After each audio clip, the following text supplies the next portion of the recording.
नमस्कार। हमारे स्रोत ब्रह्मांड का जन्म और विकास के अंश हमें यूनिवर्स की शुरुआत की एक कमाल की कहानी बताते हैं।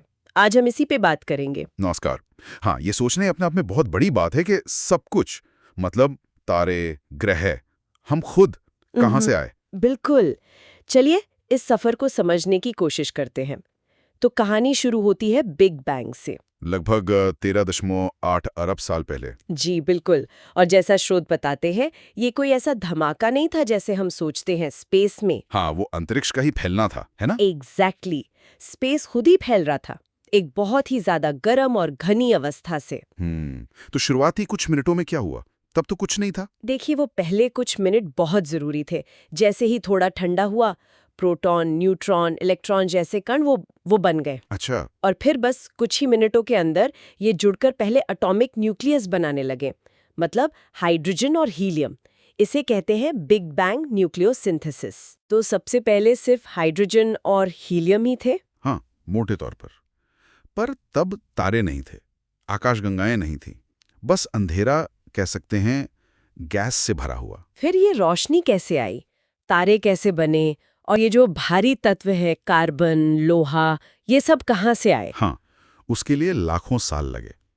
जैसे जैसे यूनिवर्स फैला और ठंडा हुआ, ग्रेविटी ने मतलब गुरुत्वाकर्षण ने हाइड्रोजन और हीलियम गैस के बादलों को खींचना शुरू किया। अच्छा, वो गैस जमा होने लगी। जी, वो बादल और घने होते गए और उनके अंदर प्रेशर और टेम्परेचर इतना बढ़ा कि पहले तारे जल उठे। उन्हें पॉपुलेशन 3 तारे कहते हैं। पॉप 3। हाँ, सुना है ये आज के तारों से काफी अलग थे, बहुत बड़े। हाँ हाँ, बहुत विशाल, हमारे सूरज से सैकड़ों गुना बड़े और बहुत गर्म। और इसीलिए उनकी उम्र भी कम थी, वो जल्दी अपना फ्यूल जलाकर खत्म हो गए। लेकिन उनके अंदर ही वो कमाल की चीज हुई, न्यूक्लियर फ्यूजन। बिल्कुल, उनकी कोर में हाइड्रोजन जुड़कर हीलियम बनी, फिर हीलियम से आगे कार्बन, ऑक्सीजन, इस तरह लोहे तक के तत्व बने। इसे स्टेलर न्यूक्लियोसिंथेसिस कहते हैं। वो यूनिवर्स की पहली एलिमेंट फैक्ट्रीज थी। तो मतलब ये जो ऑक्सीजन हम सांस में लेते हैं या हमारी हड्डियों में कैल्शियम है, वो किसी तारे के अंदर बना था? हाँ, है ना कमाल की बात। हमारे शरीर के ज्यादातर भारी तत्व उन्हीं शुरुआती तारों के अंदर बने थे। वो सचमुच की तत्व फैक्ट्रियां थीं। लेकिन आपने कहा लोहे तक। सोना, चांदी, यूरेनियम जैसे और भारी तत्व कैसे बने फिर? और जब इन बड़े तारों का फ्यूल खत्म हुआ तब क्या हुआ? अच्छा सवाल है। देखिए, जब तारे के कोर में लोहा बन जाता है तो फ्यूजन रुक जाता है। अब ग्रेविटी जीत जाती है और तारा अपने ही बोझ तले दब जाता है, कोलैप्स कर जाता है। और फिर होता है एक जबरदस्त विस्फोट, जिसे हम सुपरनोवा कहते हैं। सुपरनोवा। हाँ, और इसी सुपरनोवा विस्फोट की भयंकर एनर्जी और कंडीशंस में लोहे से भी भारी तत्व बनते हैं। सोना, चांदी, प्लैटिनम, यूरेनियम, ये सब।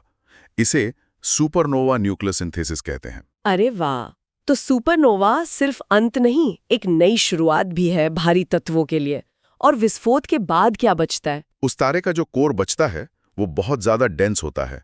या तो वो न्यूट्रॉन स्टार बनता है, न्यूट्रॉन स्टार। हाँ, या अगर ओरिजिनल तारा बहुत ही ज्यादा बड़ा था तो वो कोलैप्स होकर ब्लैक होल बन जाता है। ब्लैक होल, जहां से लाइट भी बाहर नहीं आ सकती। जी, और ये जो शुरुआती ब्लैक होल्स थे वो आसपास की गैस और दूसरे ब्लैक होल्स के साथ मिलके बड़े होते गए। कुछ तो इतने बड़े हो गए कि सुपर मैसिव ब्लैक होल बन गए, जो आज गैलेक्सीज के सेंटर में हैं। और वो जो सुपरनोवा में भारी तत्व बने थे, जो स्पेस में फैल गए, उनका क्या हुआ? गैलेक्सीज उन्हीं से बनी। बिल्कुल सही। वही धूल, गैस और नए बने भारी तत्व, वो सब ग्रेविटी की वजह से धीरे धीरे इकट्ठा होने लगे। इसी कॉस्मिक मलबे से आप कह सकते हैं पहली आकाशगंगाएं यानी गैलेक्सीज बनी। शुरुआत में छोटी होंगी शायद। हाँ, स्रोत यही बताते हैं कि शुरुआत में वो छोटी थीं, इर्रेगुलर थीं।